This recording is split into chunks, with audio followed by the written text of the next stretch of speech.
Hello and welcome to Moneylife. This is Sucheta Dalal. This week we're going to talk about the Bhagavad Gita. No, not really. We're going to talk about Jaiprakash Associates and its insolvency. But let's start with the Bhagavad Gita. So on 29th March, Anil Agarwal, chairman of Vedanta, turned to the Bhagavad Gita before taking his fight for the assets of this bankrupt Jaiprakash Associates to the Supreme Court of India. He tweeted, "Have courage, stay humble, do your duty without attachment." He then went on to lament that Vedanta had won the bid fairly for Jaiprakash Associates, but the decision was mysteriously reversed. Reversed in favor of whom? The Adani Group. He doesn't mention that. Mr. Agarwal claimed that Jaiprakash God, founder of the Jaypee Group, had met him in London and expressed a simple wish that the empire that he had built over his lifetime should go into safe hands and be taken forward with the right intent. Now, we don't know what that is, but it is extremely ironical. Given the spread and value destruction by the Jaypee Group, does Mr. God really have a say? Also, if he considered Vedanta to be safe hands and wanted his empire, what is left of it, to go to Anil Agarwal, then why has he reportedly submitted a settlement offer under Section 12A of the bankruptcy law, which of course the creditors had ignored because they weren't sure about funding sources? So let's ignore the safe hands for a bit. At stake in the Jaiprakash Associates resolution is bad loans worth 57,000 crores, which he owed to a bunch of lenders and, of course, homeowners. This is represented by distressed assets and it's going at a fraction of the value. These underlying assets were at one time the crown jewels of the Jaiprakash empire. At its peak, it had hydropower plants, thermal plants, national highways, the Yamuna Expressway, a Formula One racing circuit, an ambitious string of residential townships in the very expensive Delhi NCR region, and several top line hotels. What remains in public memory is the wreckage of that empire. And especially what remains in all our minds is the distress caused to 25,000 home buyers who apparently paid 14,500 crore for flats that they had booked with this entire group between 2009 and the group's collapse. Most of them are continuing to pay EMIs and haven't got their flats because the lenders have been after them. If that weren't enough, what we have in recent memory is that the Enforcement Directorate arrested Manoj Gaur, part of the founding family. He used to be managing director of Jaypee Infratech, a subsidiary which created similar value destruction for homeowners. And they have accused him of 12,000 crore of money laundering, saying that home buyers' money was systematically diverted to unrelated group entities. Now, look at the tragedy. The assets under grabs are substantially more than the 57,000 crore of bad loans, as well as a price that bidders are willing to pay. They include 4,000 acres of prime land, the iconic Jaypee Greens, Wishtown projects, Jaypee International Sports City, which is coming up near Jewar Airport, a 24% stake in Jaiprakash Power Ventures, which has 2,200 megawatts of generating capacity, 4 cement plants, 5 premium hotels, and a fertilizer unit. Of course, many of these are tied up in litigation, most importantly, the sports city. But these valuable assets together have attracted only 2 serious bidders. That too, both bids are offering a 74% haircut to the admitted claims. So, admitted claims 57,000 crore plus. What the bidders are willing to bid for these assets is just about 26% of that value.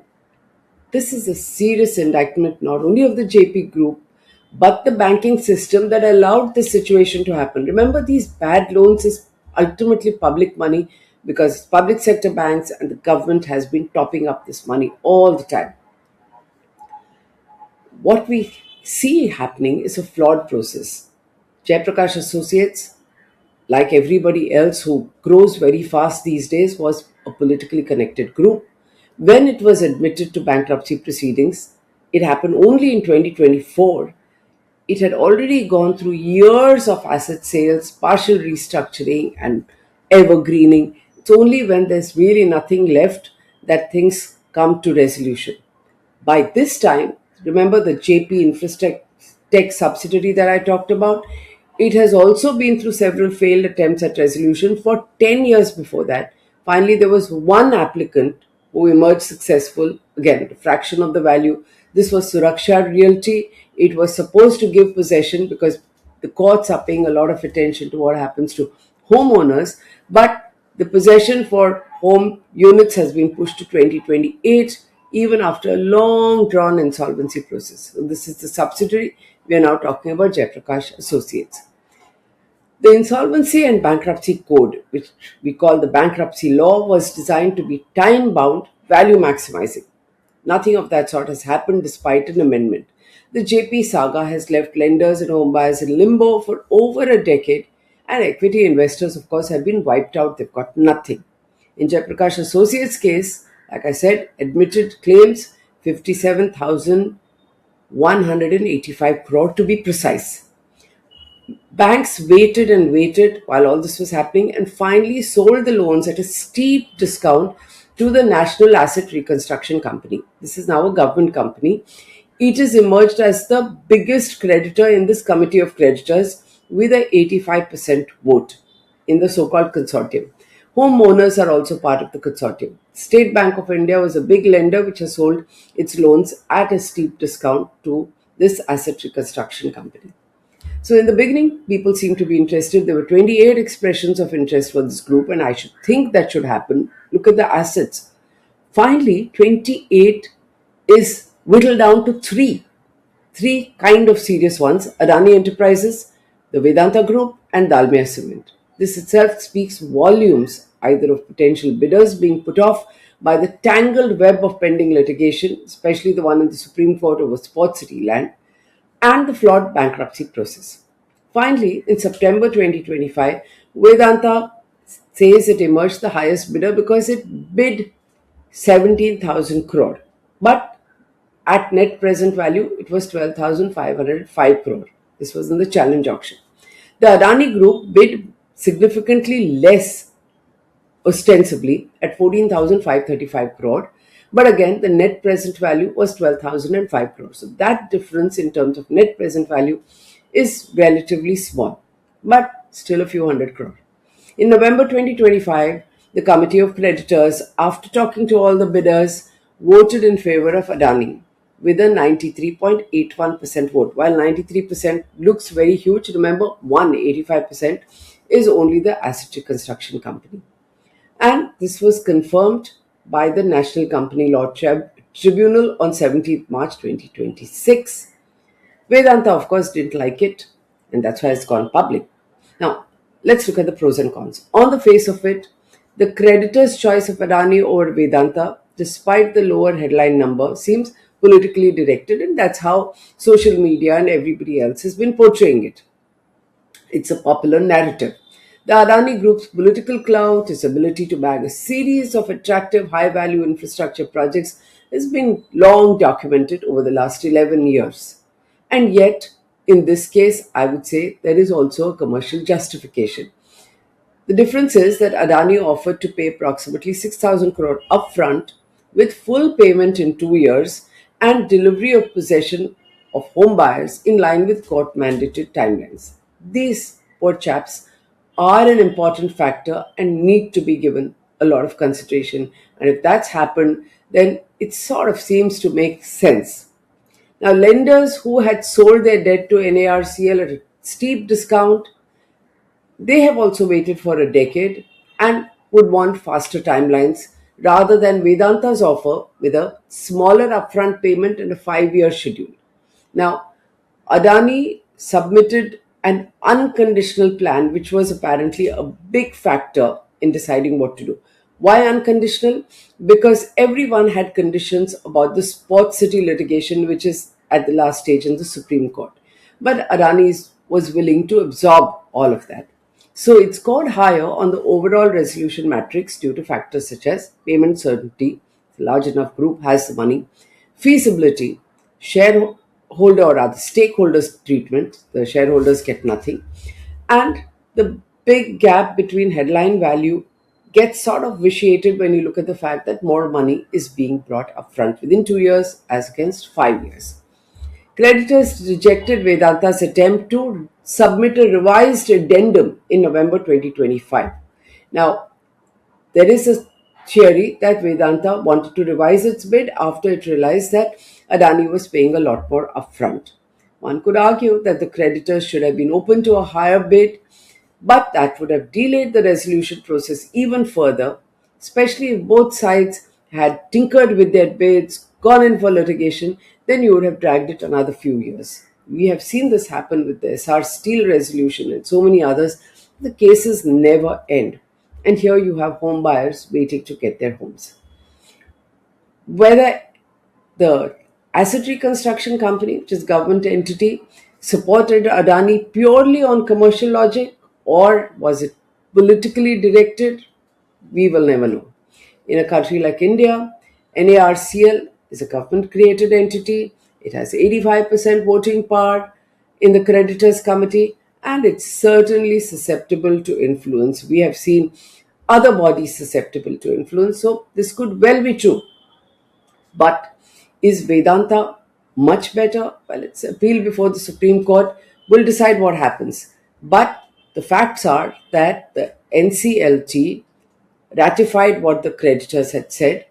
Vedanta then went to the appellate tribunal, which refused to stay the resolution, and now it's gone to the Supreme Court, perhaps hoping to open the process on the grounds that the fundamental purpose of the bankruptcy resolution is to maximize creditor value, and here it's a few hundred crore less.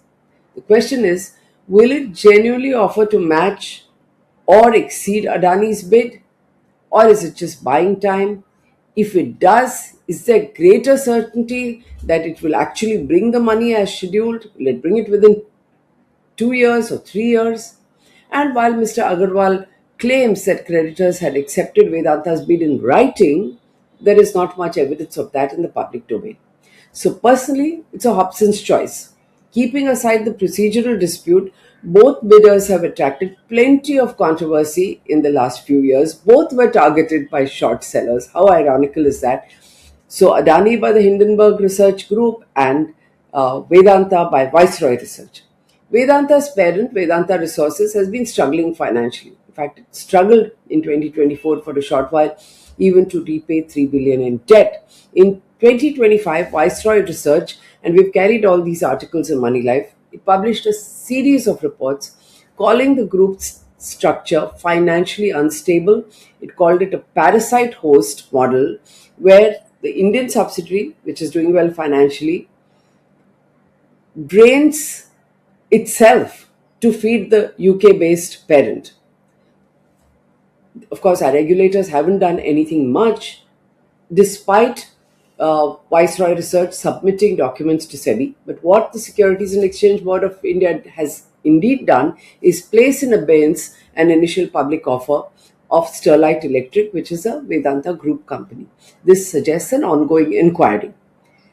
So, Indian banks, which already have 30 to 40,000 crore exposure to the Vedanta Group, are quiet. They said nothing on Viceroy, but I'm sure at the back of their mind, this way, you're choosing between two controversial groups. Do you want this or that? It is not purely about numbers. And these banks are among the creditors who sold at a steep discount to NARCL. Adani Group, equally controversial as we know, the whole Hindenburg research issue went to the Supreme Court. Hindenburg then shut shop, and SEBI then came up with a clean chit to the Adani Group on various counts, but it did not end the matter because there is a grand jury indictment in a Brooklyn court in the US, and the US Securities and Exchange Commission has pursued this matter for 14 months despite the Indian government blocking it, and there's a case that's about to start in Jan 2026. So, two controversial groups, both problematic, both seemingly have a lot of money, It's a question of choosing this or that for a third equally controversial and politically connected group which has destroyed so much of value and bank money. So, if one has to look beyond the controversial and politically connected background of these three entities, I would say, then what is clear is there's one failure, which is the bankruptcy law itself. It was promulgated in 2016 and has been amended, but it has failed every class of stakeholder because of endless litigation, lack of speed, lack of clarity. In this case, banks will recover only 24 paisa to a rupee after 1 decade of waiting. Shareholders receive zilch, and thousands of homeowners with admitted claims of over 2,000 crore face possession timelines in addition to 10 to 15 years already spent in waiting and paying their EMIs without getting anything. Meanwhile, prime assets of the Jaypee Group, all the land, power, cement, fertilizer unit, and hotels will be transferred, fraction of their value, primarily because nobody seems interested in buying it, possibly because of the political process and litigation involved. This is a serious indictment of India's judicial process and bankruptcy law. Imagine the Bhagavad Gita was spoken on the battlefield, and this is indeed a battle for the spoils of a very high profile group. But nobody is quoting the scriptures for the real losers, and they are shareholders first, then the homeowners, and then banks. And of course, lastly, the bankruptcy code, which affects all of us. If you agree, do share and subscribe because we have more like this. Thank you.